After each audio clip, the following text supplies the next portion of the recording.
Assalamualaikum warahmatullahi wabarakatuh.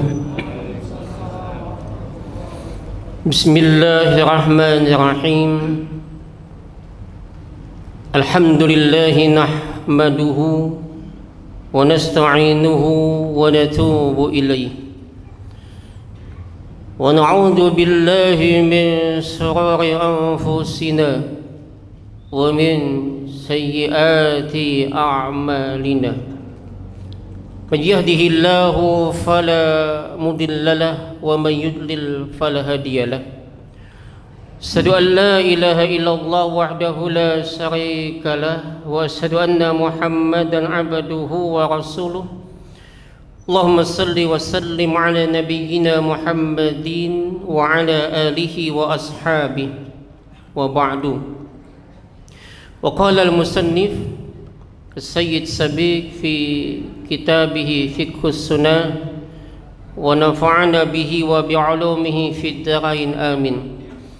Wa lis-salati fil islami manzilatun la ta'dilaha manzilatun ayatun ibadatun ukhra fahiya imaduddin alladzi la yaqumu illa bih. Bapak Ibu jamaah sekalian yang tentunya semoga kita semua senantiasa dirahmati dan diberkahi oleh Allah Subhanahu wa taala. Alhamdulillah, oleh Allah kita masih diberikan nikmat, terutama nikmat sehat dan nikmat waktu. Ada dua nikmat kata Nabi yang kebanyakan manusia lalai. Ni'matani maghbunun fihima katsirun minan nas. Ada dua macam nikmat yang kebanyakan manusia lupa. As-sihah wal faragh. Nikmat sehat dan nikmat waktu, Pak. Ini dua nikmat nih. Ya. Kadang-kadang kita lupa. Nanti ketika sakit baru tahu betapa nikmatnya sehat. Maka kita bersyukur kita sehat. Kita bersyukur mata masih bisa melihat. Kita bersyukur telinga masih bisa mendengar. Kita bersyukur kaki masih bisa melangkah. Coba kalau sakit, Pak, berapapun duit habis, ya. Maka kita bersyukur sehat, maka dompet sehat juga, ya. Sehat, Pak, dompet itu insya Allah sehat, ya. Yang kedua, nikmat waktu, nikmat al-faragh, waktu. Bapak dan Ibu, kalau hari ini pekerjaan kita, gawian kita belum selesai, besok, lusa, kapan bisa kita kerjakan? Kalau hari ini hajat, keinginan, cita-cita kita belum tercapai, mungkin besok, lusa, atau kapan bisa tercapai. Tapi kalau yang hilang itu adalah waktu, maka sedetik yang lewat gak akan mungkin kita kembalikan, Pak. Satu detik yang lewat gak akan mungkin kita bisa kembalikan. Maka itu kita bersyukur datang ke masjid ini dengan sehat dan dengan waktu yang ada. Bapak dan Ibu, biasa saya baca kitab Ihya Ulumuddin dan Ayyuhal Walad. Maka pada malam ini saya ingin baca kitab Fiqhus Sunnah. Pada satu bab, yang bab ini kadang-kadang diremehkan, padahal penting sekali. Kita ngaji terlalu tinggi tapi lupa bab yang seperti ini karena kita nganggap rutin. Saya banyak melihat kejadian-kejadian di tengah-tengah jamaah kita, bahkan ternyata pertentangan.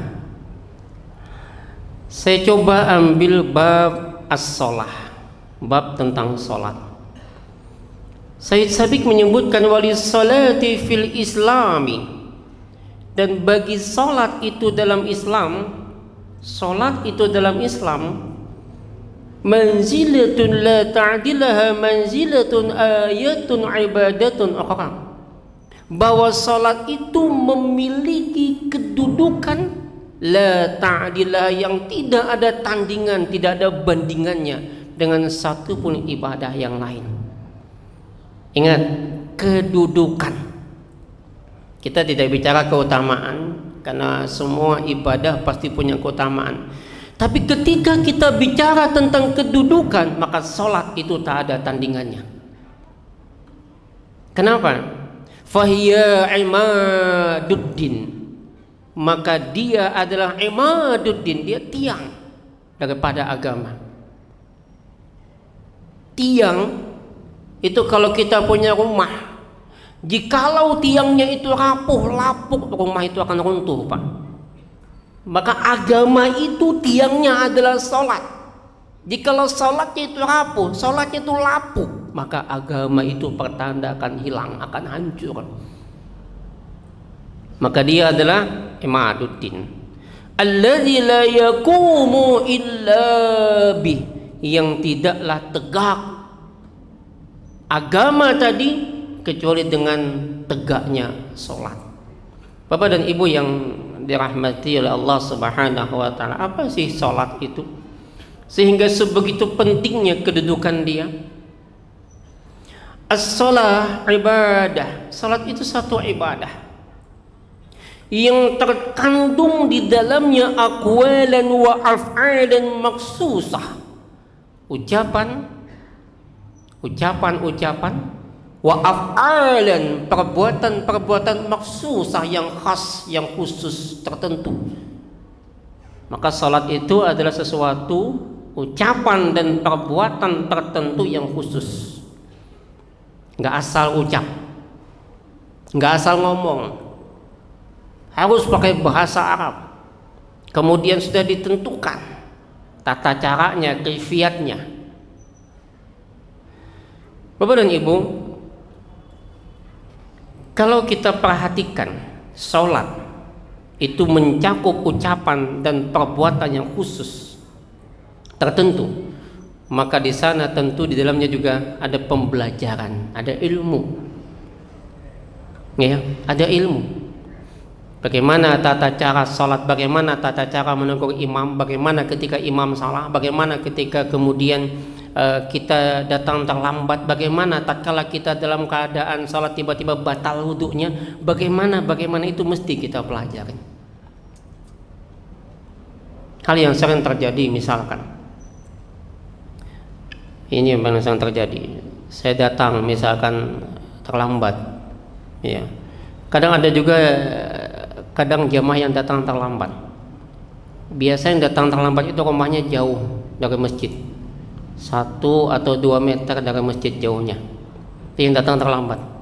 Datang yang duluan tuh biasanya rumahnya dekat, ya kira-kira 5-6 kilo dari masjid, ya, itu dekat biasanya. Kalau yang jauh tuh memang ya kita maklum. Tapi yang jadi persoalan adalah ketika kita sama-sama datang terlambat,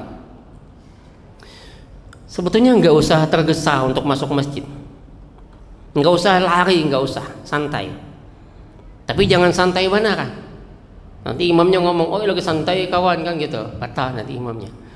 Imam yang cerdas itu, imam tuh harus cerdas, Pak. Imam tuh cerdas. Makanya posisi yang paling tinggi itu imam, ya, itu posisi yang paling tinggi. Nggak sembarang dan nggak gampang jadi imam itu. Imam itu menjamin, imam itu penjamin. Maka tidak hanya dia fasih, tapi dia paham, karena dia menjamin. Maka itu mestinya Bapak dan Ibu kita perhatikan betul-betul imam. Kasihan dia ekonominya, dia kesejahteraannya, dia bantu dia. Jangan sampai imam itu tugasnya berat sekali. Maka kita jaga betul dia, ya. Ada yang nanya kadang-kadang, mana posisi imam sama khatib yang tinggi? Lebih tinggi imam sebenarnya posisinya. Kan imam tuh nggak sembarangan, ya. Istiqlal aja imamnya menteri agama, ya kan?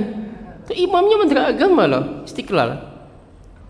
Saya bilang muhtadin, kepala kanwil langsung jadi pimpinannya, kan gitu. Jadi saya kira imam tuh nggak sembarangan. Maka imam yang cerdas, Nabi itu pernah rukuknya panjang, Pak. Ditanya oleh sahabat, ya Rasulullah, kenapa tadi rukukmu panjang? Apakah telah turun wahyu kepadamu? Kata Nabi, tadi aku mendengar suara langkah kaki, maka aku tak mau dia kehilangan satu rakaat. Maka Nabi tunggu sampai makmum tadi rakaatnya 1 sampai rukuk. Tapi kemudian jamaah ketika sampai di shafnya, saya masih melihat dia langsung rukuk. Padahal apa? Salat itu muftatahatun bi takbirillahi ta'ala. Pembuka salat adalah takbir. Belum salat lagi kalau dia langsung rukuk. Belum. Tapi takbir dulu dia. Ya. Allahu Akbar, kemudian rukuk. Jangan langsung rukuk. Satu yang saya lihat ya. Ada lagi kadang-kadang gini. Ini barusan di HP saya ada chatting salah satu ketua masjid. Tapi bukan masjid kita. Ada imam yang bacaan Fatihahnya salah. Baca ghairil maghdubi, dia baca aghay, dia ingin menekankan. Maka yang di belakang langsung mengucapkan Subhanallah. Saya bilang dua-duanya salah. Kalau tentang bacaan gak perlu kita tegur. Bacaan imam gak usah ditegur, Pak. Nanti setelah. Kalau lagi imam baca gak usah kita pakai Subhanallah. Karena imam tuh gini, imam itu bacaan bagus, khusyuk, makmumnya juga bagus, khusyuk, maka imam dapat, makmum dapat. Imamnya bagus, khusyuk juga bacaannya fasih, makmumnya layau, imam dapat, makmum insya Allah dapat. Imamnya layau, makmumnya khusyuk, imam belum tentu dapat, makmum dapat. Imam layau, makmum layau, sama pada layau juga dapat. Itu makanya penting jamaah. Maka kalau imam bacaannya salah nggak usah ditegur, nanti aja, ya nanti aja selesai baru kita tegur berdua. Nah, itu ada nih di HP saya masih ada. Nah, kemudian saya sarankan imam dites oleh yang ahlinya. Nah, ada misalkan imam yang mestinya dia tasyahud awal, tiba-tiba kemudian dia langsung bangkit pada berdiri, ya, dia berdiri, mestinya dia tasyahud. Atau misalnya rakaat yang keempat mestinya dia tahiyat akhir, tapi dia berdiri kepada rakaat yang kelima, misalkan Isya. Maka siapa yang berhak untuk menegur imam yang di belakang imam? Gimana caranya? Ditetapkan Nabi dengan ucapan Subhanallah. Tapi ingat, ucapan Subhanallah tidak lantas menyuruh imam itu duduk. Jikalau kita mengucapin Subhanallah, imam belum sempurna berdirinya, imam langsung duduk. Tapi jikalau imam telah sempurna berdirinya, imam jangan duduk lagi. Kenapa? Kalau dia duduk maka dia batal tuh imam. Cuman makmum kadang-kadang paham, dipaksanya imam Subhanallah, Subhanallah, mam, Subhanallah, mam, misalnya. Ada yang berdiri mam, duduk, mam, misalnya. Itu makmum yang gak paham. Tapi ada juga kadang-kadang imam yang terpaksa duduk. Alasannya adalah untuk mengutamakan supaya tidak terjadi mafsadat daripada maslahah. Nggak ada kaitan di sana. Justru khawatirnya kalau imamnya kemudian melegitimasi yang seperti itu, seolah jamaah kemudian berarti harus duduk. Nah, ini salah. Maka mesti kemudian imam, ya kalau yang berdua jadi 1-2 ini pada, kalau mestinya kalau sejamaah dipadahi, bahwa itu salah. Mestinya gitu, ya. Nah, baik, dibuka dengan takbir dulu, Allahu Akbar, lalu ruku. Lalu bagaimana dengan bacaan Fatihah? Fatihah itu wajib. Bahkan siapa yang salat laisa bi Fatihatil kitab, yang tidak dibacakan di dalamnya Fatihatul kitab, fahiya khidajun, maka dia buntung. Apa itu buntung? Cacat, tidak sempurna, berarti enggak sah. Illa an takuna wara'al imam, kecuali yang ada di belakang imam. Lihat, kecuali yang ada di belakang imam. Ini satu hadis. Ada banyak hadis, misalnya bacaan imam sudah mencukupi untuk bacaan makmum, maka kalau begitu makmum tak perlu baca Fatihah, nggak perlu baca Fatihah, ya. Itu juga salah satu sebab kenapa kita nggak perlu menegur imam. Maka langsung saja setelah takbir langsung ruku, ya gitu. Nah, muhtatamatun bitaslim. Baik. Faqala Rasulullah sallallahu alaihi wasallam ra'sul amril Islam wa amuduhu as-shalah wa jarwatu sanamil jihadu fi sabilillah. Salat itu kepala, ra'sul amr, kepala segala urusan fil Islam. Segala urusan apapun itu kepala pokoknya itu Islam adalah salat. Bapak Ibu, tadi subuh kita bangun, sebelum kita beraktivitas, sebelum kita berangkat ke kantor, sebelum ibu-ibu berangkat ke pasar, sebelum anak-anak berangkat ke sekolah, satu dulu mulai apa? Sholat. Sebelum kita berangkat untuk membuka toko kita, sebelum kita berangkat untuk bekerja, sebelum kita berangkat untuk mengajar, maka dibuka dulu hari itu urusan kita dengan sholat subuh. Menarik ini, ada kaitan nanti subuh dan isya ini dua hal yang kata Nabi, inna azkalas salah alal munafikin, sesungguhnya salat yang paling berat atas orang munafik itu salatul isya wa salatul fajar. Ini berat. Lau ya'lamuna ma fihima, kalaulah mereka tahu apa yang ada di balik dua salat ini, la atauhuma walau habwan, akan didatangin keduanya meski dengan merangkak. Kenapa? Dua salat hebat, Pak. Rak'atain, dua rakaat salatul fajar itu sama dengan dunia wa ma fiha dan isinya. Apa yang dimaksudkan Nabi? Kita ingin memulai aktivitas, kita ingin memulai sebuah pekerjaan, maka tanamkan dalam jiwa, dalam kalbu, dalam batin kita bahwa kita punya dunia dan segalanya. Mentalitas, mental sukses, mental kaya ada pada kita, Pak.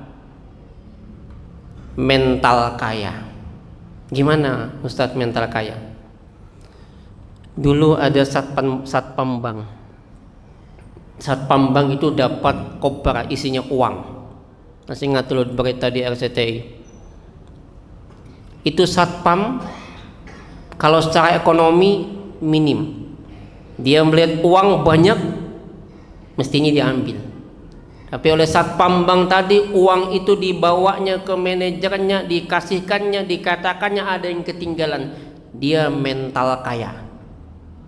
Ada pejabat, penguasa, punya kekayaan banyak, tapi masih korupsi. Mentalnya mental miskin.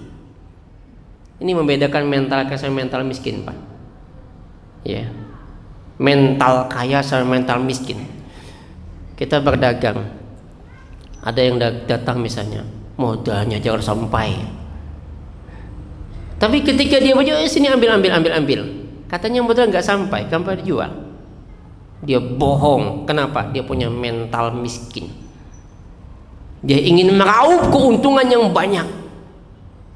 Mental kaya itu yang kemudian melahirkan kita sebagai orang yang jujur dan ikhlas. Orang yang punya mental kaya, hari itu ternyata dia gagal. Taruhlah hari itu dia gagal. Hari itu dia tidak mendapatkan apa yang dia inginkan. Paling tidak dia punya mental kaya apa? Aku punya dunia dan segala isinya. Dia nggak akan kecewa, Pak. Dia nggak akan kecewa. Dan kalaupun ternyata dia berhasil, karirnya meningkat, usahanya maju, dia tidak akan sombong. Dia mulai dengan sholat. Coba kalau orang punya mental miskin, Pak, tiba-tiba dia kaya, dia akan kaget. Apa yang terjadi? Dia sombong dan berbuat sewenang-wenang. Ini yang membedakan. Kenapa ditanamkan duluan kita punya dunia dan segala isinya, supaya kita yang kecewa kalau kita gagal. Dan kita tidak akan sombong tatkala ternyata kita sukses. Kenapa? Kita tahu punya dunia dan segala isinya. Nggak ada yang kalau kita sombong kan. Coba lihat mental ini, Pak. Ya. Maka di sini saya bilang, terutama pada saya dan keluarga saya bilang gini, tidak ada yang mampu menghancurkan kita, karena kita akan selalu besar dengan apa? Sholat. Sholat. Ya. Ini, Pak, akan ada kejutan-kejutan yang terjadi bagi orang beriman kalau dia tidak meninggalkan sholat subuh berjamaah. Iya kan, Pak ya, gitu ya. Tanamkan mental. Ya, kita mau diapain orang aja nggak apa-apa, akan menang kita. Kenapa? Kita punya mental kaya, mental sukses ada pada kita. Itu satu. Yang kedua, saya ingin bicara dua hal yang Nabi mengatakan kalaulah orang tahu ini dua ini didatangin, Pak. Yang kedua, sholat Isya. Lihat kan kalau yang ya kita dalam pekerjaan letih di siang hari kita sholat, nanti di waktu asar di saat kita sudah selesai bekerja sholat, nanti ketika kita ingin menutup hari, ingin masuk ke malam, kita juga sholat maghrib, dan ketika kita ingin istirahat juga sholat Isya. Ini menarik Isya, Pak, yang saya ingin cerita. Isya, Bapak dan Ibu, Isya ini luar biasa.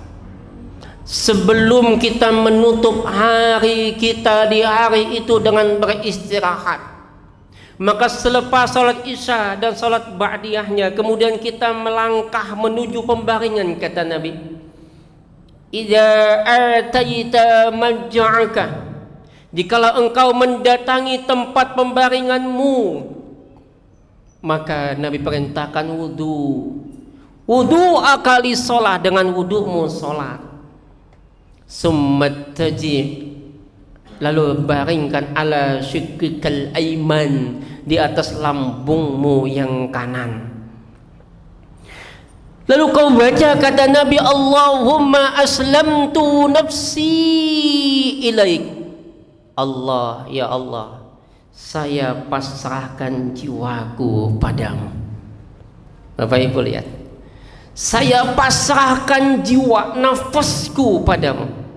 Nafas ini yang nanti akan kembali ke Tuhan. Ya ayyatuhan nafsul mutmainnah, irji'i ila rabbiki radiyatan mardiyah. Wahai jiwa yang tenang, irji'i, kembalilah kepadaku, radiyatan mardiyah, dengan ridha dan terdai. Fadkhuli fi ibadi, masuk dalam golongan hambaku. Wadkhuli jannati, masuk dalam surgaku.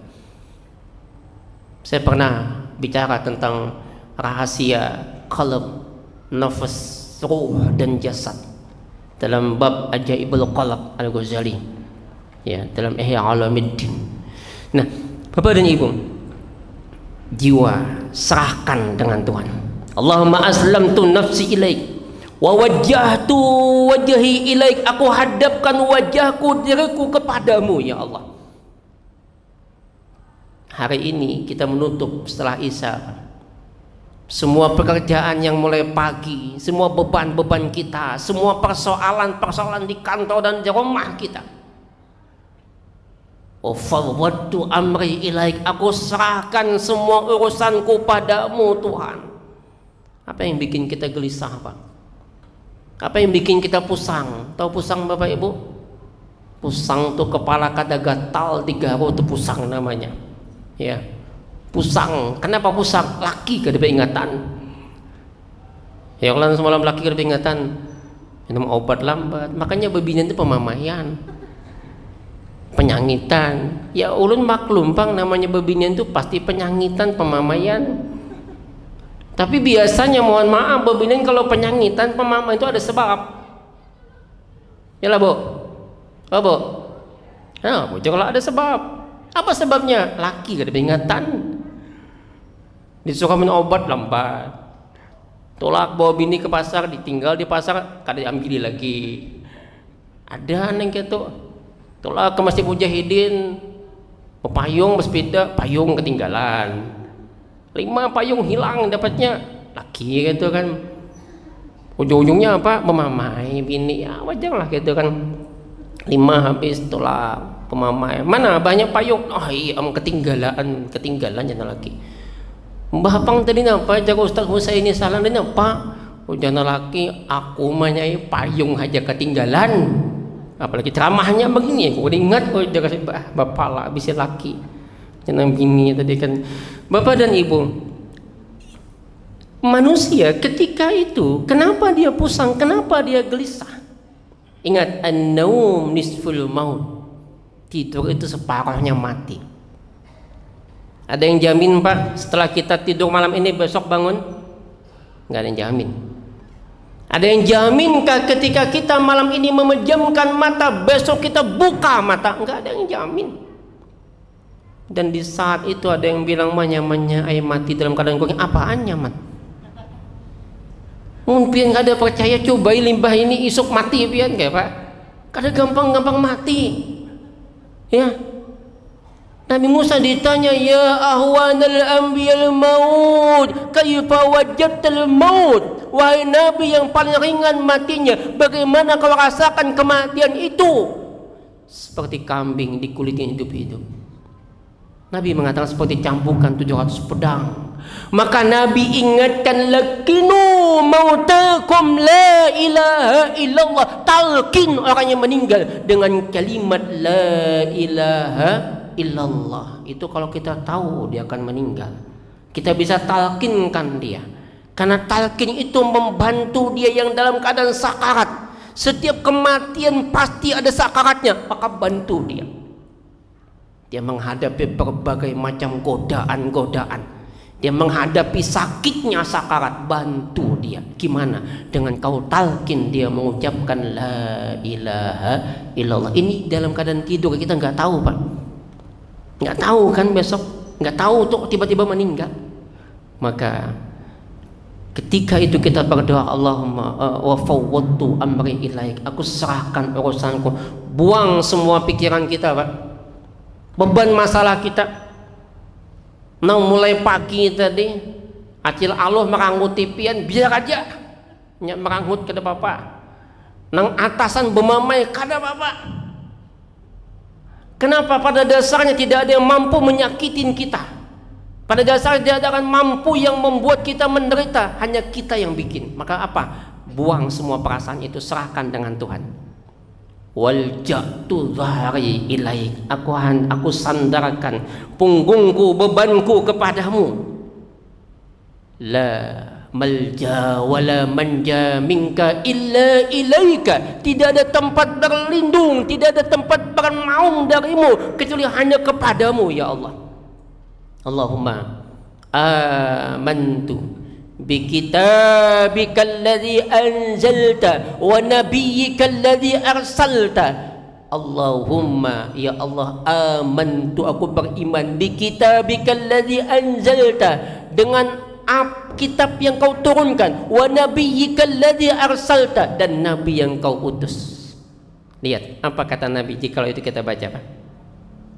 Fa in mutta, maka jikalau mati engkau, mati pian, biar pian aja ulun bodoh diajak ya. Jikalau mati engkau min lailatika, di malam engkau itu, kata Nabi, fa anta alal fitrah, maka mati dalam keadaan fitrah. Ini yang kita harapkan Pak. Ada yang jamin kita bisa hidup Pak besok? Banyak kejadian yang kita lihat. Ada barusan kita teleponan ya. Saya ingat kemarin waktu saya di Pagatan, saya kebetulan ngisi di Batu Licin, kemudian ada kegiatan di hotel di Pagatan. Saya teleponan sama kawan di Jakarta dengan soal masalah SK saya ya. Saya kan ada 2 SK, Banjarmasin sama Banjar. Ada 2 SK yang sama. Kemudian direkom. Dan ketika di perteleponan itu ternyata baru saya teleponan 2 jam yang lewat. Saya sambil nyetir sendiri. Sesampainya di Pagatan, saya dapat berita meninggal. Kan? Saya ingat juga beberapa tahun yang lewat jamaah kita, dia pengen banget ikut jamaah keliling. Dia telepon sama istri saya karena dia teman sekolah. Di saat teleponan dia cerita dia pengen ikut pengajian lagi. Dia ingin keliling lagi katanya dia. Di saat teleponan itu tiba-tiba terdengar teriakan, lalu hilang. Mobil yang dia bawa bersama suaminya dan anaknya masuk ke dalam jurang ketika ke Kaltim. Malam itu langsung trauma istri saya. Tapi dia punya minat ingin kembali ikut kajian-kajian. Beberapa kali dia datang. Dan dia sempat menitipkan pesan ke saya karena dia punya 1 anak angkat tentang persoalan warisnya dia. Anak angkat itu adalah anak dari temannya yang dia nggak tahu di mana, tapi dikasih tahu ini segala macam.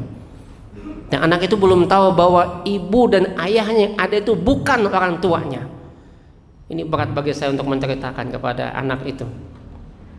Ya, Bapak dan Ibu yang dirahmati Allah Subhanahu Wa Taala, lihat banyak kejadian-kejadian sekeliling kita, dan itulah kenapa kita kadang-kadang mungkin dari tausiah, dari ceramah mungkin tidak bisa mengingatkan dan menyadarkan kita, tapi biasanya kita juga melihat kejadian di depan mata kita, itu lebih mumpuni mengingatkan kita. Ya, nah Bapak dan Ibu yang dirahmati oleh Allah Subhanahu Wa Taala, cuman apa kata Nabi, jadikan itu doa adalah akhir matatakallamu bi, akhir dari kau berucap. Artinya apa? Setelah itu kau tidur. Apa maksudnya? Tidur yang paling berkualitas itu setelah sholat isya. Jam berapa? Jam 9. Jangan lewat tengah malam. Lalu jam berapa kita bangun? Yang bagus itu bangun jam 2 malam. Berapa jam tidurnya? 5 jam. Karena Nabi tidur cuma 5 jam. Nabi tidur cuma 5 jam, Pak. Jam 10, 11, 12, 1, jam 2 beliau bangun sholat malam. Sampai subuh nggak tidur lagi. Nanti siang baru tidur beliau, namanya qailulah. Tidur siang. Berapa lama? Ya antara 15-30 menit lah. Kita juga qailulah, Pak, tapi tidurnya mulai jam 1 sampai jam 6 hanya bangun 5 jam. Gimana mau cerdas? Bapak dan Ibu, tidurnya kita meski 5 jam, tapi tidur yang berkualitas itu sehat. Tapi kalau kita tidurnya larut malam, meskipun pian tidur 8 jam, 9 jam, bangunnya jam 9 atau jam berapa, akan loyo, sehat, nggak akan sehat kita. Cari tidur yang berkualitas, jangan larut malam. Sama makan, Mbak ya. Nabi itu makan cuma 2 kali sehari, pagi sama petang. Pagi sama petang. Kalau kita kan enggak, 3 kali, 5 kali, 10 kali makan sehari. Kucing duduk lindung dapatnya. Tapi cuma pagi sama petang, tapi berkualitas. Makan larut malam tuh enggak sehat. Maka Nabi membolehkan kalau bulan puasa itu makan dimajukan waktu sahur, kemudian dimundurkan waktu maghrib. Apa yang disuruh makan duluan? Kurma. Berarti apa? Buah dulu. Kalau kita kan enggak, nasi dulu, makan berat dulu baru buah. Kalau Nabi ajarkan makan buah dulu, itu sehat. Ini kadang-kadang mohon maaf kita ini tahu umpat orang ini makan tuh dipadahi cuci mulut. Cuci mulut jadi makan buah berdudi. Ya gimana mau sehat? Cuci mulutnya berdudi, mestinya makan buah dulu. Nah ini, ya ini yang ya macam-macam lah. Bahkan ada pertanyaan juga di di hari Kamis ya di TVRI dengan saya, Ustadz bagaimana bacaan makan? Dia cerita bahwa anaknya, bahwa dia bilang ke anaknya, nak, bacaan Allahumma barik lana fima razaqtana wa qina azabannar itu enggak ada hadisnya, jadi baca cuma bismillah. Anaknya masih 6 tahun. Rupanya anaknya datang ke kawan-kawannya bertengkar. Kenapa? Karena diajarkan di sekolah TK dan SD itu bacaan makan adalah Allahumma barik lana. Saya bilang gini, kalau untuk anak-anak nggak usah kita ajarkan dulu hal kayak gitu, biar aja dulu dia natural, nanti baru pelan-pelan dia paham yang mana yang dibaca. Betul, memang bacaan makan cuma bismillah, bacaan makan cuma bismillah.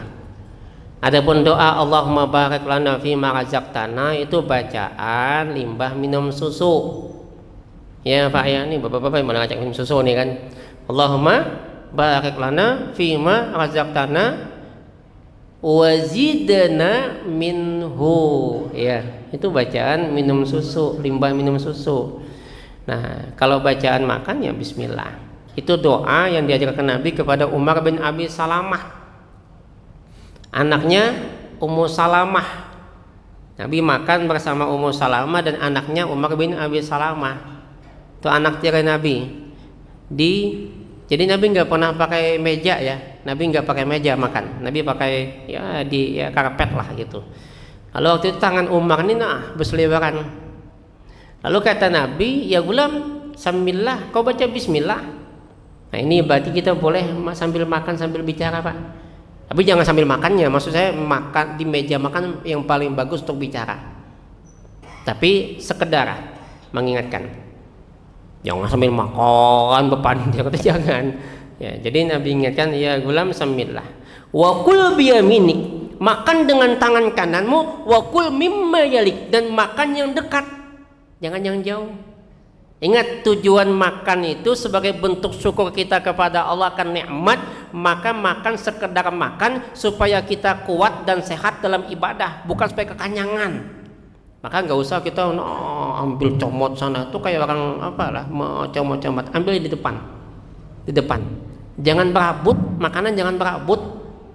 Orang berabut tuh kelaparan. Nggak usah berabut. Ini di mana-mana di pengantin, di mana berabut makanan, ya Allah. Kadang saya malu Pak.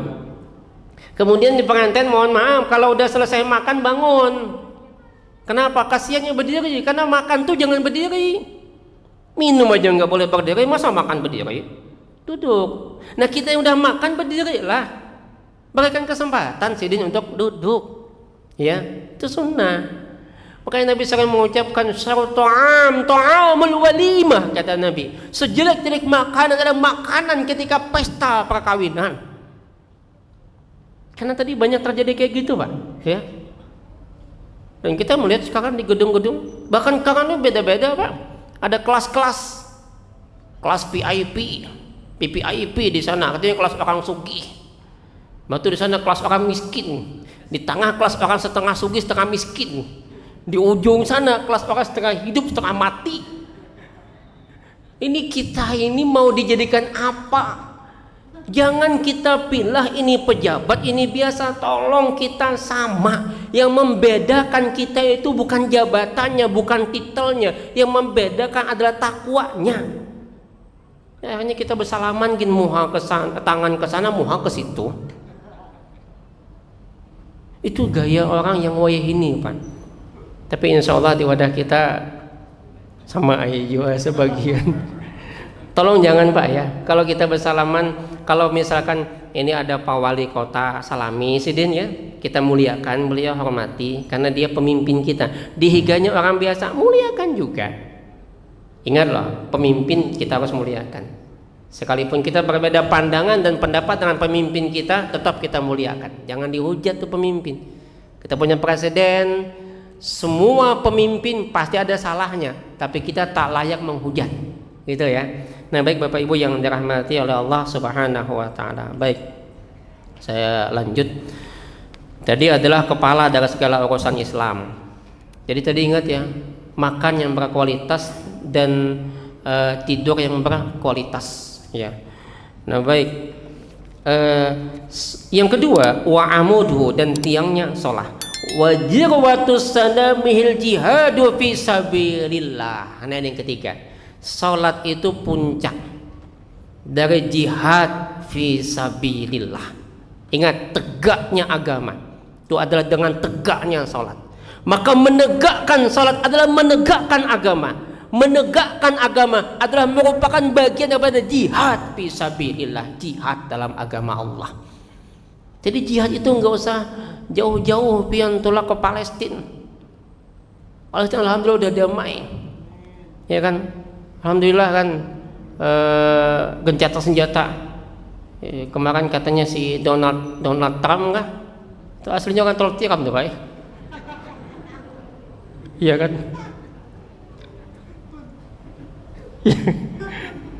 Jadi dia telepon Salman Raja Saudi, karena pas diangkat jadi kemarin jadi presiden ya, mengganti Joe Biden. Kalau Joe Biden itu aslinya kan tolak dalam tuh, Pak. Jubaidi sebetulnya ya. Ya itu kakak saya ya. Ustadz itu kok pian tahu? Ya tahulah, itu kan Jubaidi paman saya. Pindah ke Amerika supaya dia bagus, keren, namanya Joe Biden ya. Kalau Donald Trump itu Dani asalnya, orang tahu tiram ya, jadi Donald Trump. Itu karangan saya. Ini yang ceramah saya kemarin di Kalteng ya. Jadi ternyata TVRI Kalsel itu masuk sampai Kalsel Tank Team. Saya ke Kalteng, banyak yang, oh Ustadz kami ini fans pian di TV. Saya disuruh berdiri, Pak. Ibu-ibu yang terutama di belakang, Ustadz berdiri kayak pian di TV biasanya. Duh, saya bilang berdiri capek. Ayo udahlah berdiri saya di Kaltim juga ya. Ya alhamdulillah saya bisa masukin mereka pelan-pelan paham kita, Pak ya. Jadi kita bersyukur ternyata mereka tahu saya di Muhammadiyah, karena saya capnya Muhammadiyah, Pak. Tapi mereka alhamdulillah masih menerima. Nah itulah apa istilahnya. Saya selalu bilang gini, masyarakat itu jangan langsung ditakutin, dipukulin, dipeluk dulu, dirangkul dulu, pelan-pelan baru kita padahi.